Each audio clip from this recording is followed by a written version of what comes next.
오늘은 여러분 공간 대비 이제 20% 오늘부터 지난 수요일도 마찬가지지만 이번 주일부터 20% 이상 보일 수 있게 되었어요. 코로나를 통해서 우리가 정말 소중한 게 뭐냐? 예배가 소중하다. 현장 예배가 이렇게 소중한 줄을 우리가 몰랐지 않습니까? 어디에서나 우리가 주님을 만날 수 있어요.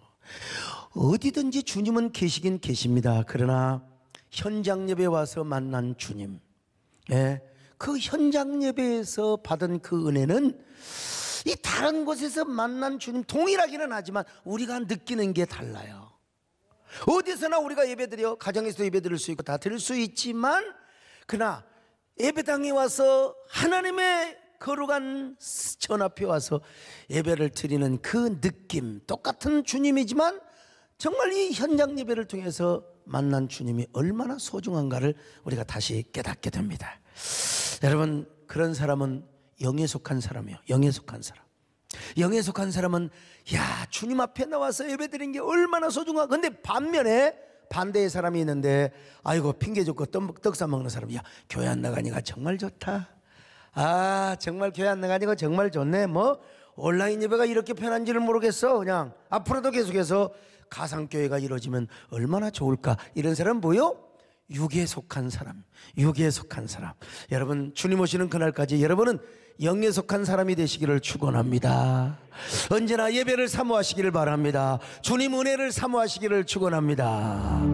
나의 기쁨, 나의 소망 되신 주, 나의 생명이 되신 주, 밤낮 불러서 찬송을 지며 늘 하신 말, 아멘. 나의 진정 사모하는 예수님, 음성조차도 반갑고 나의 생명과 나의 참 소망 오직 주 예수뿐이. 일단 여러분, 우리가 예수 믿는 사람은 예수 믿는 재미와 기쁨과 감격이 있어야 됩니다. 왜냐하면 우리 예수님이 우리에게 최고의 절대 가치가 되시고 보배가 되기 때문에 그렇습니다.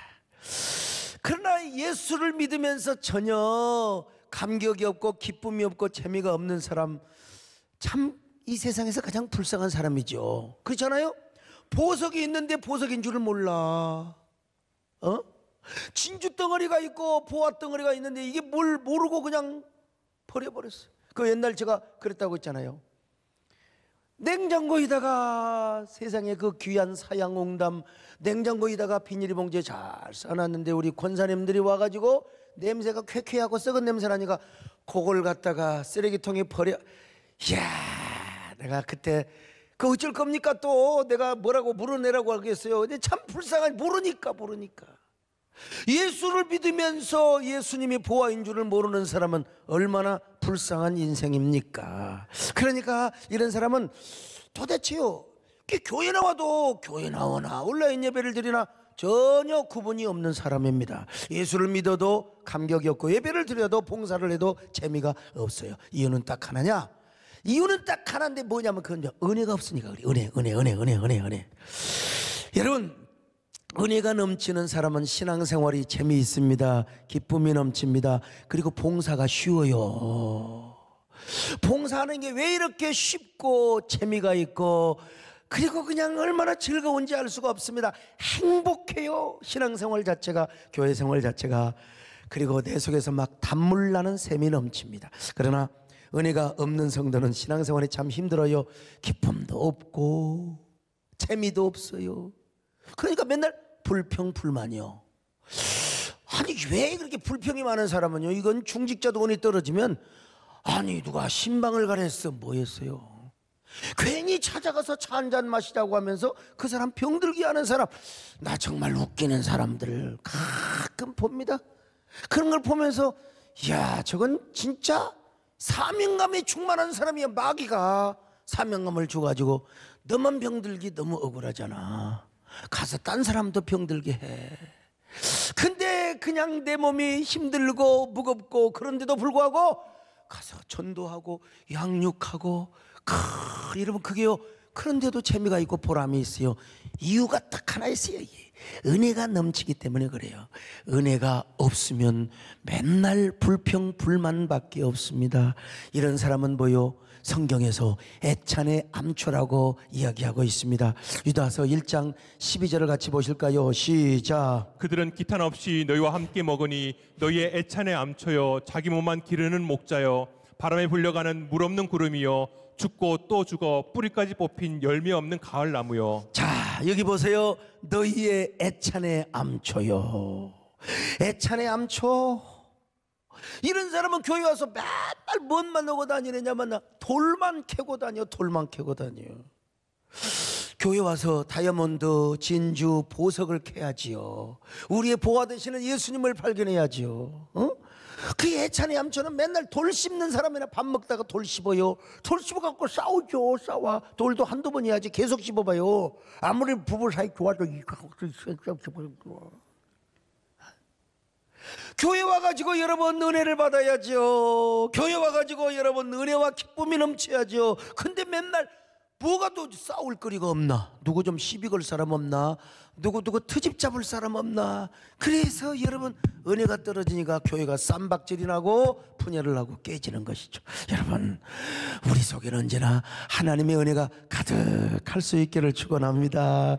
그냥 은혜가 넘칠 수 있기를 바랍니다. 우리 안에 막 기쁨이 가득하시기를 바랍니다. 할렐루야. 주 예수 사랑 기쁨 내 마음속 내 마음속 내 마음속 주 예수 사랑 기쁨 내 마음속 내 마음속에 있네.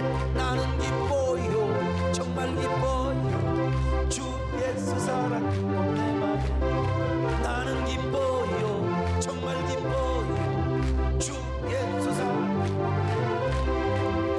그런 의미에서 우리 그리스도인은 자신의 내면 세계를 잘 관리해야 한다고 그랬어요. 그러기 위해서 우리 내면 세계를 들여봐야 된다고 그랬어요. 내 마음은 마음밭이 어떤 사람인가. 마음밭이 싸가지가 없으면 안 돼요. 마음밭이 좋아야 돼요. 돌짝밭이 되면 안 돼요. 그리고 길가의 밭도 안 돼요. 가시나무에 그 가시덤불 밭도 안 됩니다. 옥토가 돼야 돼요. 옥토. 주여 내 마음밭이 언제나 좋은 땅이 되게 하여 주시옵소서. 예? 그런가 하면 우리 안에요 두 법이 존재한다고 했잖아요. 그것은 바로 생명의 성령의 법이요, 또 하나는 죄와 사망의 법이요. 나는 누구를 따라 살고 있는가? 무엇을 따라 살고 있는가? 맨날 죄와 사망의 법을 따라서 내가 이렇게 흉을 보면 안 되지만 며칠 전에 저희 집사람하고 저하고 대판 싸움이 있다.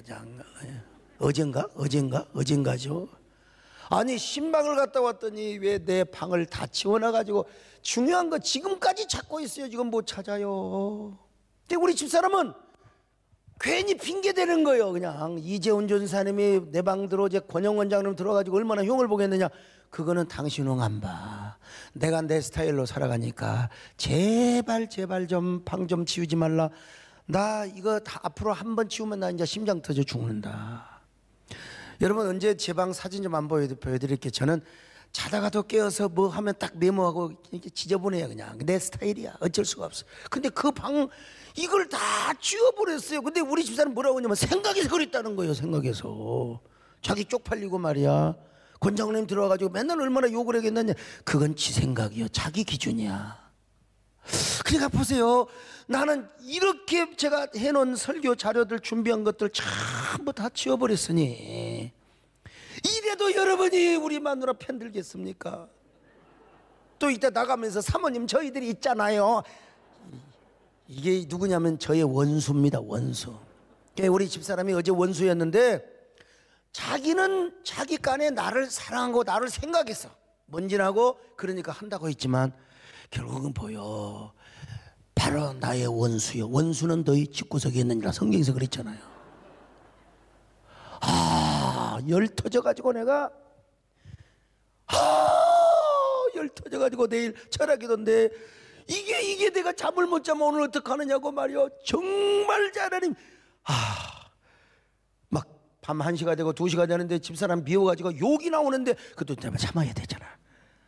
그래서 제발 방 좀 치우지 말라고 오늘 또 약속을 했어요. 근데 이게 또 몇 년이 갈지는 몰라요. 또 이게 뭐냐, 우리가 말이요 뭐 자기 도덕, 자기 뭐 대단한 자기 공명심, 자기 의를 가지고 하나님을 기쁘게 한다고 도덕군자가 하나님을 기쁘게 합니까? 여러분, 오히려 그거는 하나님 앞에 원수가 돼. 의인은 하나도 없어요.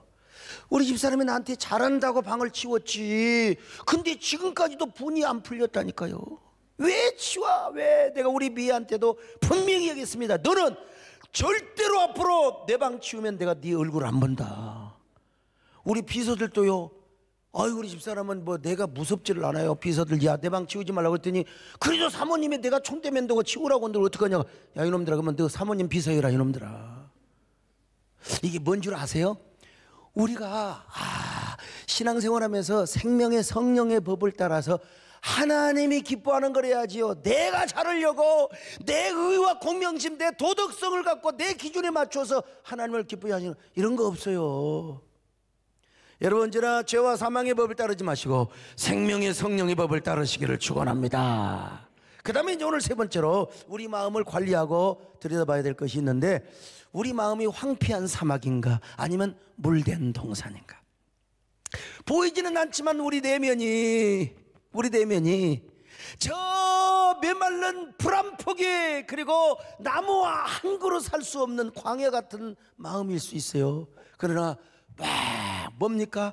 그냥 개울이 졸졸졸졸 흐르고 물된 동산 그처럼 생수의 강이 흐르는 마음이 있더라 이 말입니다. 그래서 다윗도 이렇게 고백했어요. 자, 시편 32편 4절입니다. 시작. 주의 손이 주야로 나를 누르시오니 내 진액이 빠져서 여름 가뭄에 마름같이 되었나이다. 여러분, 여름 가뭄에 마름같이 되었어요. 그러니까 다윗이가 어떻게 살아요? 어떻게 살아? 못 살지요. 예?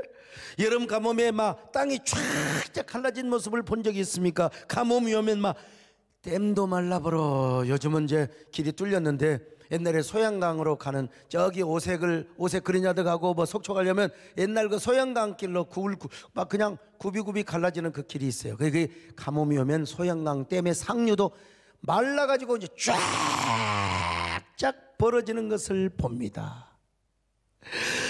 다윗의 마음이 그러고 있다는 겁니다. 옛날 시골에서 막 비가 안 오면 논도 쫙쫙 갈라져 버린다니까요. 오늘 우리도 마찬가지입니다. 은혜가 없고 말씀이 기갈 중에 있을 때는요, 우리 마음이 여름 가뭄에 말라진 땅처럼 쫙쫙 갈라져. 그래서 다윗이가 도저히 살 수가 없어서 하나님의 은혜를 갈망합니다. 시편 63편 1절이에요. 시작. 하나님이여, 주는 나의 하나님이시라. 내가 간절히 주를 찾되 물이 없어 마르고 황폐한 땅에서 내 영혼이 주를 갈망하며 내 육체가 주를 앙모하나이다. 어떻게 갈망합니까? 목마른 사슴이 시냇물을 찾기에 갈급한 것처럼. 시편 42편 1절로 2절입니다. 시작. 하나님이여, 사슴이 시냇물을 찾기에 갈급함 같이 내 영혼이 주를 찾기에 갈급하나이다. 내 영혼이 하나님 곧 살아계시는 하나님을 갈망하나니 내가 어느 때에 나아가서 하나님의 얼굴을 배울까. 이 본문을 이야기할 때마다 여기서 사슴은 암사슴으로 표현되어 있어요. 이 암사슴이 새끼를 뱉네. 여자분들 애 베면 몸이 무겁잖아요. 아무리 들씨는 사람도 8개월 9개월이 되면 이렇게 걸어갑니다. 아이고, 쌍둥이 배. 옛날에 김영희 집사 보면 쌍둥이를 베가지고 목사님 안녕하세요. 이렇게 짐승이건 사람이건 애를 베면 몸이 무거워요. 그런데 몸이 무거운데 그때는 주로 4월달 5월달 건기야. 건기. 물이 없어. 또랑물이 다 말라버렸어. 가지고 이제 웅덩이에 응달지역에 깊은 응달지역에 물이 있어요. 저 응달지역이 있어요. 근데 저기에는 반드시 누가 숨어 있느냐? 맹수들이 숨어 있어요. 맹수들의 발자국을 보시라고요. 맹수들이 숨어 있어. 그러다가 이제 딱 물을 마실 때 맹수들이 와서 가서 사슴을 잡아먹는데, 중요한 건 이게 숫사슴은 달리기를 잘해. 숫사슴은 달리기를 잘하는데 이게요, 암사슴은 배가 불러가지고 달리기를 못해요. 잡혀먹어요. 그래서 암사슴은 새끼를 보호하기 위해서 목이 말라도 어지간하면 참아 저런 깊은 웅덩이에 가지를 못합니다. 왜? 자기도 죽고 새끼도 죽으니까. 그래서 목마른 암사슴이 얼마나 물을 사모한 것처럼 다윗이가 그렇게 하나님을 암사슴의 심정으로 하나님을 사모하고 있다는 것입니다. 막연하게 사모하는 게 아니요, 성전에 가서 하나님을 만나는 사모함으로 사모하고 있어요. 자, 시편 42편 2절입니다. 시작. 내 영혼이 하나님 곧 살아계시는 하나님을 갈망하나니 내가 어느 때에 나아가서 하나님의 얼굴을 배울까? 내가 어느 때에 나아가서 하나님을 배울까? 이 말이 뭔 말이에요? 성전에 가서 언제 언약궤를 뵙고 언제 성전에 가서 현장 예배를 드리느냐는 것입니다. 참, 그러니까 다윗이가 이렇게 사모했어요. 다시 한번 봅니다. 시편 63편 1절입니다. 시작. 하나님이여 주는 나의 하나님이시라. 내가 간절히 주를 찾되 물이 없어 마르고 황폐한 땅에서 내 영혼이 주를 갈망하며 내 육체가 주를 앙모하나이다. 지금 광야에서 쫓겨다니는데 자기가 이렇게 지금 그 광야의 마음처럼 하나님을 갈망하고 있어요. 아니, 광야에는 하나님이 안 계세요? 우리 하나님 어디나 다 계세요. 거기서도 하나님 만날 수 있다니까요. 그런데 현장에 가서, 어디 가서? 성전에 가서 하나님의 얼굴을 언제나 배우며 언제나 하나님 앞에 우리말로 말하면 현장 예배를 드리겠느냐, 이 말이요. 어떤 마음이 되어서? 바로 암사슴의 마음이 되어가지고 말입니다. 오늘 여러분도 이 코로나 상황이지만 그러나 암사슴의 목마르는 심정을 가지시기를 바랍니다. 하나님을 갈망하는 마음을 가지세요. 현장 예배를 갈망하는 그런 귀한 마음을 가질 수 있기를 바랍니다. 아멘. 목마른 사슴 시냇 물을 찾아 헤매이듯이 내 영혼 찾기에 갈급하나이다. 주님만이 나의 힘, 나의 방패, 나의 장소만, 나의 몸 정성 다 바쳐서 주님 경배하. 여러분, 그래서 우리가 진짜 하나님의 사람이라면 은혜 없이는 못 살아야 됩니다. 정말 영적인 사람이라면. 주전자가 있으면 좋겠는데, 주전자가 있다고 합시다. 이 주전자에 무엇이 들어있느냐에 따라서, 주전자에다가 술을 부어놓으면 술이 나와요? 무슨 물이 나오겠어요? 주전자에다가 물을 따로 넣으면 물이 나오고, 기름을 따로 넣으면 기름을 채워놓으면 기름이 나오게 되어 있는 것입니다. 오늘 우리 심령도 마찬가지. 우리 속에 은혜가 가득하면 언제나 감사가 나오고 언제나 기쁨이 넘치고 감격이 넘치게 되어 있는 것입니다. 그러나 불평불만이 충만하면 은혜가 없어, 재미가 없어. 그러니까 맨날 우리 속에 어두움이 충만하면 불평불만밖에 나올 수밖에 없는 거예요. 하나님의 사람들은 하나님의 은혜로 사는 사람들입니다. 하나님의 은혜가 아니면 도무지 살아갈 수 없는 사람들이 곧 하나님의 사람들입니다. 세상 사람은 떡으로 살아갈 수 있어요. 쾌락이나 명예와 돈으로 살아갈 수 있습니다. 그러나 하나님의 사람들은 그렇게 살아갈 수가 없어요. 떡이 아무리 있고 아무리 돈이 많고 좋은 집에서, 오늘 또 전원주택 좋은 집에 10만 갔다 왔는데, 아무리 좋은 집에 살고 정원이 있고 그래도 은혜가 없이는 아무 소용없는 것입니다. 쾌락이 있어도 소용없어요. 우리 속에 은혜가 가득해야 됩니다. 하나님의 생수의 강이 흘러야 됩니다. 할렐루야. 은혜 없이는 못 살아, 나 혼자서는 못 살아, 주님 떠나면 못 살아, 주님 없인 못 살아. 다시 한번 합시다. 은혜 없이는 못 살아, 나 혼자서는 못 살아, 주님 떠나면 못 살아, 주님 없인 못 살아. 그런 의미에서 우리는 항상 물된 동산의 심령이 돼야 돼. 우리 마음이 물된 동산. 이사야 58장 11절을 봅니다. 시작. 여호와가 너를 항상 인도하여 메마른 곳에서도 내 영혼을 만족하게 하며 내 뼈를 건거하게 하리니 너는 물된 동산 같겠고 물이 끊어지지 아니하는 샘 같을 것이라. 여러분, 이 물된 동산을 한번 딱 상상해 보세요. 이스라엘의 사막이나 그 주변의 광야들은 이거 정말 거의 뭐 풀 한 폭이 살아봤자 뭐 시띠나무 같은 거, 은근기밖에 같은 거 없어요. 가시나무, 과일나무는 절대로 자랄 수가 없어. 그래서 이집트에서 이스라엘까지 시내 광야를 차를 타고 쭉 가다 보면 보이는 게 뭐냐? 바로 시띠나무입니다. 저게 저 시띠나무예요. 저게 아카시나무 같은 나무입니다. 근데 이제 가끔 종려나무가 보일 때가 있어요. 광야를 가면서요. 저 종려나무가 보이는데 거기는 반드시 뭐가 있느냐? 오아시스가 있습니다. 저 속에 물이 보세요. 저 반드시 저 오아시스가 있게 되는 겁니다. 물된 동산은 한마디로 말해서 오아시스가 있거나 강을 끼고 있는 동산을 말하고 하는 거예요. 그래서 성경에 보면 여러분, 복이 있는 사람은 물가에 심기운 나무와 같은 사람입니다. 시편 1편 3절이에요. 시작. 그는 시냇가에 심은 나무가 철을 따라 열매를 맺으며 그 잎사귀가 마르지 아니함 같으니 그가 하는 모든 일이 다 형통하리로다. 예레미야 17장 8절입니다. 시작. 그는 물가에 심어진 나무가 그 뿌리를 강변에 뻗치고 더위가 올지라도 두려워하지 아니하며 그 잎이 청청하며 가무는 해에도 걱정이 없고 결실이 그치지 아니함 같으리라. 그러니까 우리의 심령이 뭐예요? 그냥 우리가 존재론적으로 가서 물가에 심기운 나무도 중요하지만 우리의 마음 안에 물된 동산과 같은 심령이 되어야 된다는 거요. 여러분, 언제나 여러분의 마음속에 아무리 이 세상이 사막 같고 광야 같은 세상을 할지라도 여러분 마음속에는 언제나 물된 동산이 되시기를 바랍니다. 사막의 오아시스가 되시기를 바랍니다.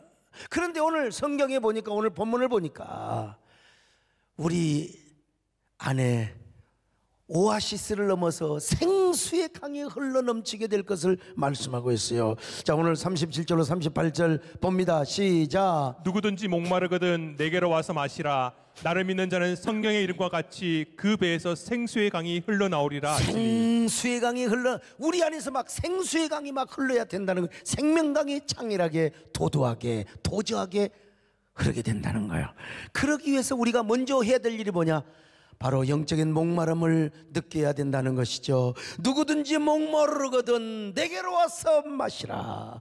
내게로 와서 마시라. 그런데 목마름을 느껴야 돼요. 목마름을 느껴야 돼요. 그럴 때 우리 안에 뭐요? 생수의 강이 막 흘러넘치게 될 것이라고 말씀하죠. 생수의 강에 흘러넘치리라. 여기 생수의 강이 흘러넘친다는 말은 우리 안에 성령으로 충만하다, 뭐 이런 의미로도 받아들일 수 있고, 우리 안에 은혜와 예수 그리스도의 생명의 풍성한 상태를 바로 비유적으로 표현한 그런 말씀이라고도 할 수 있어요. 그런데 우리 안에 성령이 충만하고 풍성한 은혜가 흘러넘치기 위해서 우리가 뭐 해야 된다고 그랬어요? 영적인 목마름을 느껴야 돼. 영적인 목마름. 영적인 갈망을 느껴야 돼. 그렇게 해서 주님 앞에 생수 같은 은혜를 받아야 됩니다. 우리 안에 은혜 충만함, 우리 안에 성령 충만함을 받아야 돼요. 그런데 우리에게 뭐가 있어야 돼? 영적인 갈망이 있어야 된다고. 이제 갈망. 시험 들면 갈망이 없어요. 에라이까지가 될 대로 되지 뭐. 죽으면 죽는 거지 뭐. 망하면 망하는 거지 뭐. 근데 여러분, 은혜를 받은 사람, 우리 안에 막 영적인 갈망을 느낀 사람, 내가 은혜를 받아야지. 내가 은혜 안 받고는 내가 어떻게 사느냐. 영적인 갈망을 느끼게 된다 이 말이요. 영적인 갈망을 느끼기 위해서는 먼저 우리 내면의 상태가 어떤 상태인가를 알아야 됩니다. 내 마음이 사막 같은가? 메마른 강야와 같지는 않는가? 주님 떠나면 나의 생명은 헛되지. 우리가 이런 갈망하는 마음을 갖고 은혜 받는 것이 얼마나 중요한지 몰라. 언제나 배부르지만 또 한편에서 갈망을 느껴야 돼요. 그래서 성경에, 아니 찬송가에도 이런 노래가 있지 않습니까? 목마른 자들아 다 내려 와라 이 말이요. 목마른 자들아 다 이리 오라. 이곳에 좋은 샘 흐르도다.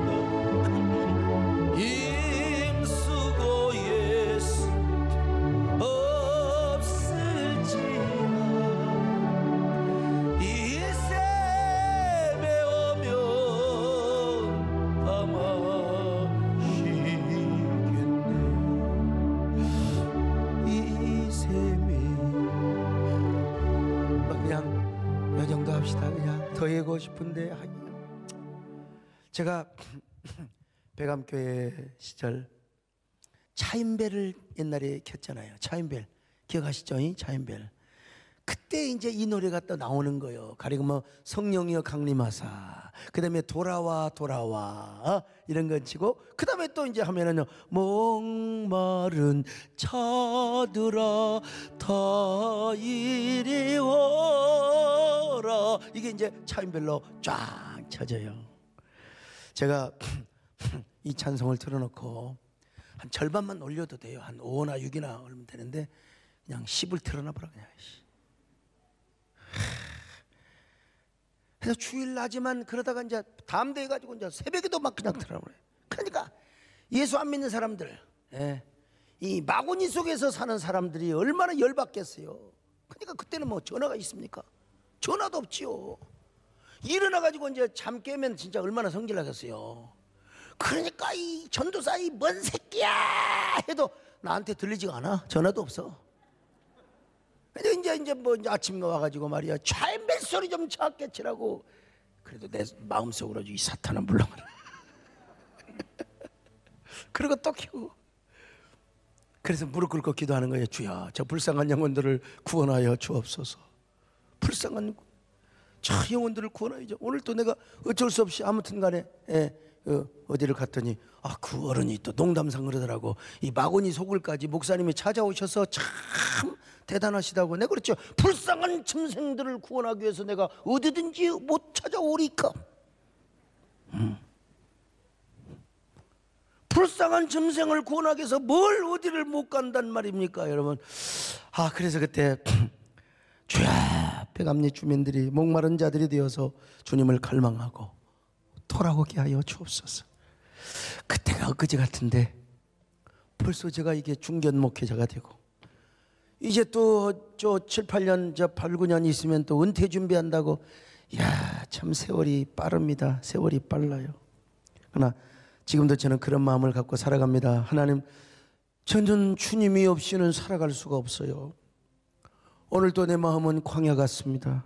황폐한 사막 같습니다. 그러니까 은혜의 담비를 주셔야 됩니다. 내 마음의 오아시스 아니라 내 마음의 강이 창일하게 흐르게 하여 주옵소서. 성령의 강물이 복락의 강수가 흘러넘치게 하시고, 내 마음에 저 나이아가라 폭포처럼, 이과수 폭포처럼 그 생명수가 내 마음속에 흘러넘치게 하여 주시옵소서. 갈망이 얼마나 중요한지 뭐예요. 갈망, 디자이어, 갈망. 그래서 주님 앞에 은혜 달라고 기도하는 거예요. 제가 요즘 얼마나 많은 사람을 만납니까? 별 종류의 사람을 다 만나요. 그렇지 않아도 바쁘던 사람이 총회를 섬기고 한교총을 섬기다 보면 이런 일 저런 일, 그러다 보면 여러분, 사람을 대하고 물질을 대하고 내 마음이 사막화되고 내 마음이 산성화될 수가 있어요. 내 마음이 광야처럼. 이거 시인을 해야 됩니다 여러분. 이거 거짓말하면 안 되는 거예요. 나도 맨날 강단에서 기도하고 맨날 이제 그 고난주간에는요 저 이제 강단에서 한 주간 잘라고 그래요. 아무튼 이제 우리 기도 한 곡을 하는데 이 Pray Again을 제가 하자고 해서, 그게 이제 저 의정부의 광명교회 목사님, 전함수 목사님, 우리 교단에서 막 가장 기도를 가장 많이 하시고, 이분은 오로지 기도야, 기도. 이제 이분이 위원장이 되어서 이제 옛날에 기도 한 곡 우리 한 것처럼 그래 다시 그걸 부활시킵니다. 그래서 이제 제안하시길래 내가 먼저 실천하겠다고. 그래서 이건 고난 주간에는 함께 뭐 새벽 기도도 하고 밤 기도도 하고 그러면서 이제 저녁에 잘라고 이제 해요. 이제 아무튼 나도 한번 내가 실천을 해야지.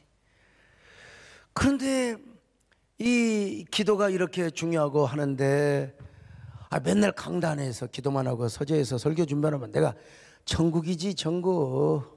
목회자가 그냥 신방 다니고 교인들 상담하고 그냥 또 맨날 교회에서 기도만 하고 그러면 얼마나 좋겠어요.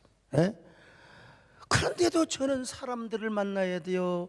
오는 전화, 어제가는 아는 사람은 문자 와도 제가 다 답변하고 그렇게 살아야 돼요. 얼마나 힘들겠어요. 그러면서도 제가 설교 준비를 해야 돼. 제가 여러분 이런다고 제가 여러분 제가 바빠서 그렇습니다. 여러분 적당히 기도하고 돌아가시기 바랍니다. 그럼 누가 한두 주지. 예? 누가 저를 이해를 하겠습니까? 거기에다가 또 여러분 때로는 물질 걱정도 해야 돼요. 교회를 운영해야 될 뿐만 아니라 지금 내가 너무 바빠서 교육자들 사례비를 지금 전혀 지금 챙기지를 못하고 있어요. 안 준단 말이 아니라 올해 좀 조정을 해야 되는데 뭐 나중에 다 조정해서 소급해서 주면 되지만 어제는 보려고 했는데 그것도 우리 마누라가 다 치워버렸어. 또 보려고 그랬더니 정말 아니 또 한국교회 내가 연합운동을 제대로 정말 성취를 할지는 두고 봐야 되겠지만 나도 장담 못해 하나님 해주셔야지. 그러면 또 여러분 돈 들어가잖아요. 재정이 들어가잖아요. 저도 사람인지라 세상을 대하고 사람을 대하고 재정적 염려를 하면 마음이 건건할 때가 있어요. 근데 여러분 이렇게 살다 보니까 제가 다윗처럼 기도를 안 할래야 안 할 수가 없는 거예요. 주여 오늘도 은혜의 담비를 주시옵소서. 아무리 사막 같은 세상이라 할지라도 내 마음은 오아시스가 되게 하여 주옵시고 언제나 물된 동산이 되게 하여 주옵소서. 언제나 은혜의 폭포가 내 안에 떨어지게 하여 주옵시고 쏟아지게 하여 주시옵소서. 생수의 강이 흘러넘치게 하여 주시옵소서. 주님의 은혜의 잔 마시세. 이스라엘의 거룩한 제사같이 넘치고 있네 성령의 폭포수. 기쁨으로 노래 부르며 영원히. 그런데 이렇게 해서 이제 우리 안에 생수의 강이 흘러넘치면요 얼마나 기쁨과 감격과 행복이 넘치는지 몰라요. 여러분 누구나 아무리 기도 많이 해도 사람을 대하고 세상을 대하고 물질을 대하고 세상 염려를 하게 되면 아무리 신령한 근심이라 하더라도 염려를 하게 되면 어때요? 우리 마음이 메마를 수 있어요. 우리 종문사님은 뭐 전혀 당뇨도 없이 그냥 얼굴 깨끗한 것처럼 그렇게 해야지요. 저분도 예배당을 몇 개를 지으며 우리 교회 염려하고 스트레스 받다가 나도 저분 편안하게 할 수 있지만 그렇게 기도를 해보는 걸로 듣고요. 뭐 엘리야의 능력을 뭐 너무 뻥을 쳤어요. 70배 700배. 그러면 맨날 교회에 불 떨어지면 불나버리면 어쩌려고 그래요. 모세의 능력을 700배 달라고 내가 돌아버립니다. 그렇게 큰 일을 하게 해달라고 기도해서 이만큼이라도 쓰임받잖아요. 그럼 내가 우리 교회 우물 안에 개구리가 되어서 연못안에서만 있으면 좋을 텐데 이것저것 다니다 보니까 내 몸과 마음에 어둠이 씌일 수가 있어요. 세상 근심 세상 염려에 내가 물들 수. 그러니까 저분이 뒷기도를 해야 돼. 내가 슬프면 이건 영적으로 다 그러는 거예요. 내가 힘들면 함께 짊어지고 그러다 보니까 저분도 당뇨. 그래서 빨리 인슐린 차려고 해도 아직도 안 차고 있는 거예요. 아무튼 차려면 차고 말면 마시고 아무튼 간에 여러분 우리가 주님의 거룩한 그래서 이제 시편을 보면요 이런 기가 막힌 표현이 있습니다. 시편 36편 8절 같이 보실까요? 시작. 그들이 주의 집에 있는 살진 것으로 풍족할 것이라 주께서 주의 복락의 강물을 마시게 하시리이다. 복락의 강물이라. 그냥 강이 아니요. 그냥 강이 아니라 우리 안에 생수의 강인데 뭐요? 기쁨과 즐거움과 행복의 생수가 흐르는 강물이요. 우리 안에 그냥 강물이 흘러가는 게 아니라 막 기쁨과 즐거움과 행복한 단물이 흘러가는 강물이요. 무슨 말입니까? 우리 안에 은혜가 충만하면 우리는 저절로 기쁨이 충만하고 은혜가 충만하고 우리 안에 감사가 충만하고 행복이 충만하고 단물 나는 인생을 사는 거예요. 이게 바로 복락의 강물이라고 하는 거예요. 우리가 여름에 땀을 많이 흘린 후에 갈증으로 목이 타 있을 때 세속에 속한 사람, 저도 이게 여러 결석 때문에 맥주를 한두 잔씩 먹어봤더니 여름에는 그게 갈증이 되더라고. 근데 이게 견디지를 못해요. 못 모르고 진짜 이게 종이컵으로 한 잔을 제가 먹어봤더니 팽돌아버리더만 내 몸이 이런 사람이요. 우리 김재일 장로님 같은 분은 그거 뭐 음료수지요, 주스지요, 주스. 근데 그렇게 목이 마르고 그렇게 땀이 날 때 맥주보다 어떤 생각이 나야 됩니까? 참, 옛날 시골의 우물이 있잖아요. 에? 옛날 그 시골의 우물, 깨끗한 우물물이 생각이 나야죠. 저 설악산 계곡이나 지리산 계곡의 저 깊고 깊은 곳에서 솟아나는 안반에 옹달샘이 있어요. 이걸 토종바가지로 다 떠먹어. 얼마나 죽여주지요. 죽여주지. 예? 그런 시원한 강물이 우리 안에 막 그냥 흘러넘치고 막 샘솟는다고 생각해 보세요. 얼마나 죽여주지요. 그게 우리 신앙생활. 여름에 땀을 그냥 흘리고 왔는데 옛날 시골에 우통 딱 벗고 엄마 나 좀 허름박 좀 해줘. 우리는 허름박이라고 그랬어요. 여기 지금 서울에 오면 등목이라고 하지만 허름박을 아십니까? 엎어져가지고 딱 있으면 착두샘에서 퍼온 그 기가 막힌 생수 물을 한 바가지 탁 떠가지고 등짝에다 뿌려주면 막 우리 은혜 받는 즐거움이 그런 것입니다, 여러분요. 은혜 받는 즐거움 얼마나 싫어. 그런 의미에서 저는요 참 바다보다, 물론 바다도 좋지요. 어쩌다가 3월 10며칠인가 제주도를 가니까 벌써부터 지금 총회장이 된 이후로 단 한 번도 해외를 나가본 적이 없어요. 제주도도 해외입니다, 여러분. 제주도를 가려니까 야, 내가 또 제주도를 한번 가는구나. 근데요, 바다도 좋지만 바다도 좋지요. 근데 깊은 산골에 가서 이런 계곡에 몸을 담그면 마치 신선이 되는 것 같아. 신선이. 그렇게 좋아. 그렇게 좋아. 어떠든 그 깊은 계곡에 가서, 제 소원이 하나 있는데 그런 곳에 가서 텐트를 치고 혼자 기거하며 말씀 묵상을 하고 찬양을 하며 시도 쓰고 노래도 만들고, 참 얼마나 좋겠습니까? 은퇴한 이후에 뭐 그런 삶을 살지 모르겠지만, 근데 여러분 중요한 건 그런 생수의 강, 그런 계곡이 우리 안에 있어야 된다는 거야. 절대로 오염되지 않는 깨끗한 복락의 강수, 생수의 강이 우리 안에 흘러넘쳐야 된다는 거야. 지리산에서 가장, 우리나라에서 가장 깊은 계곡이 장생골이라고 하는데, 내가 인터넷에 찾아보니까 안 나오더라고. 내가 잘못 들었는지 몰라요. 그 방송에서 다큐멘터리를 하는데 지리산의 장생골, 이 장상골도 찾아보고, 아무튼 근데 거기 딱 찍었냐? 거기 뭐가 있느냐? 그 뭐라고더라? 그 뭐 살모사 7.4 또 뭐더라? 그 수달 뭐 다 살아요. 오염이 안 되니까. 근데 거기에 물이 내려오는데 바위에서 물이 퐁퐁퐁퐁 솟아나, 흐르는 게 아니라 퐁퐁퐁 솟아나는, 이게 이런 걸 가리켜서 이제 거의 약수의 수준이죠. 그걸 보여주는데 평생 잊을 수가 없어요.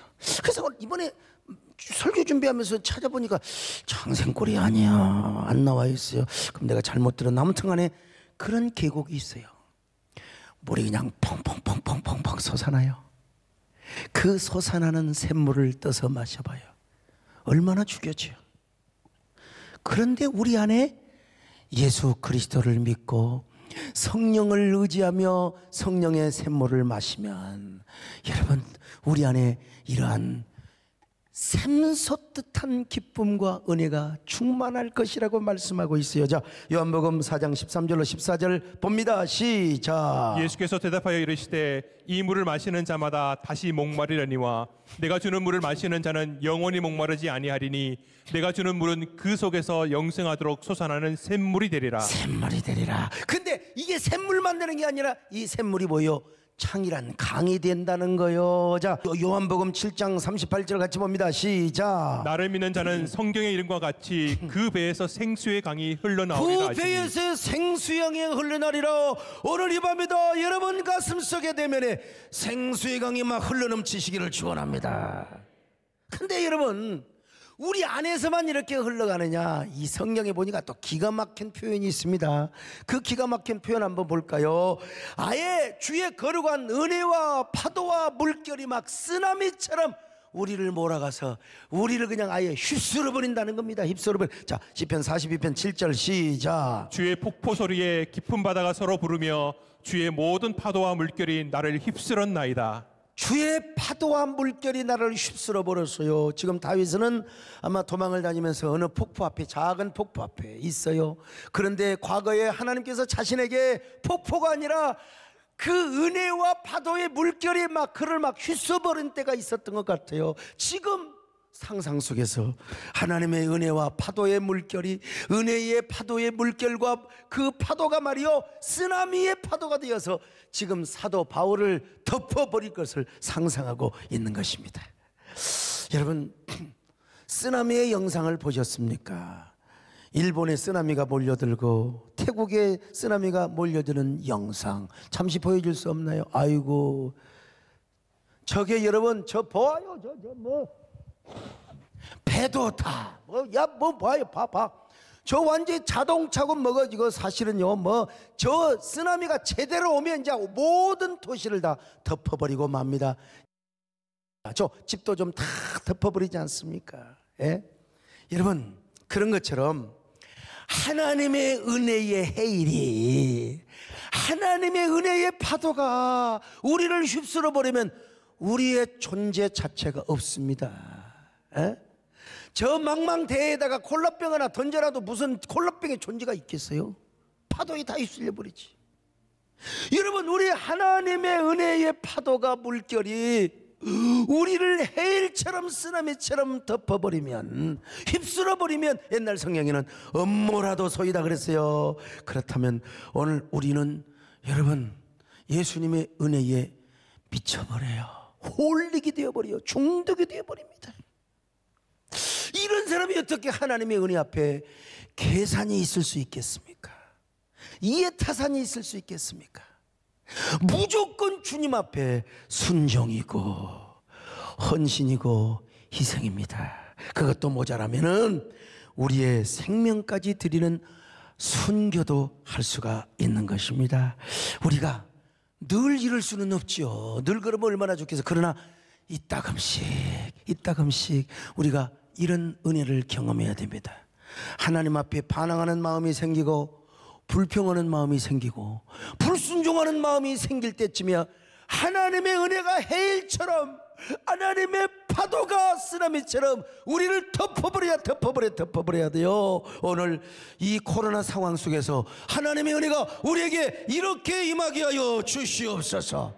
우리를 엄몰하여 주셔서 우리의 존재 자체가 없어져 버리고 구속한 나와 세상은 간 것 없고 언제나 구속한 주님만 보이게 하여 주시옵소서. 아멘.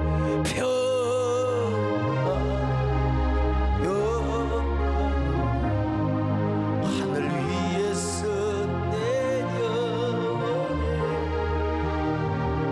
그 사랑의 물결이 영원토록 내 영혼을 덮으소서.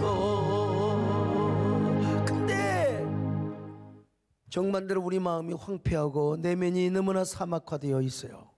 에? 풀 한 폭이 살 수 없고 나무 한 그루 살 수 없는 저 황량한 광야. 그런데도 내 내면이 골아 빠져갖고 지금 이렇게 병들어서 여름 가뭄의 땅처럼 갈라져 가고 있는데 전혀 몰라. 세상 쾌락에 취해서, 세상 일락에 취해서, 세상 향락에 빠져가지고 세상에, 그러면 어떻게 되겠어요? 이러다가 심장마비로 죽고, 이러다가 교통사고로 죽고, 이러다 갑자기 암병 들어서 회개할 시간도 별로 없이 우리가 천국에 간다고 생각해 보세요. 예수는 믿었다고 생각합시다. 부끄러운 구원이지. 턱걸이 구원이죠. 그래서 우리가 이 땅에 살면서 항상 나의 내면 세계를 돌아봐야 돼요. 나는 내 마음이 물된 동산인가? 창일한 복락의 강수가 흐르고 있는가? 아니면 황폐한 광야 같은 마음은 아닌가? 주여, 은혜의 갈망을 하게 하여 주시옵소서. 주여, 나는 은혜 없이는 살아갈 수가 없습니다. 그래서 이렇게 고백해야 돼요. 주님, 나는 하나님의 은혜 없이는 한순간도 살아갈 수 없습니다.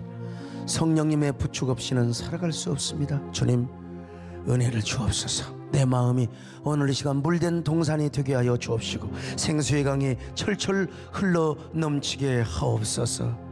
내가 여러분 이 정치 현장에, 교단 정치 현장에 있지만 그래도 하나님의 은혜, 영성을 붙잡고 살아가니까 나도 버티고 살아갈 수 있어요. 코로나 극복방에 살아갈 수 있어요. 여러분 모두 다 이런 사람 되시길 바랍니다. 오늘 이 밤에 주여 은혜의 쓰나미가 몰려들게 하여 주옵소서. 나를 덮어버리게 하여 주시옵소서.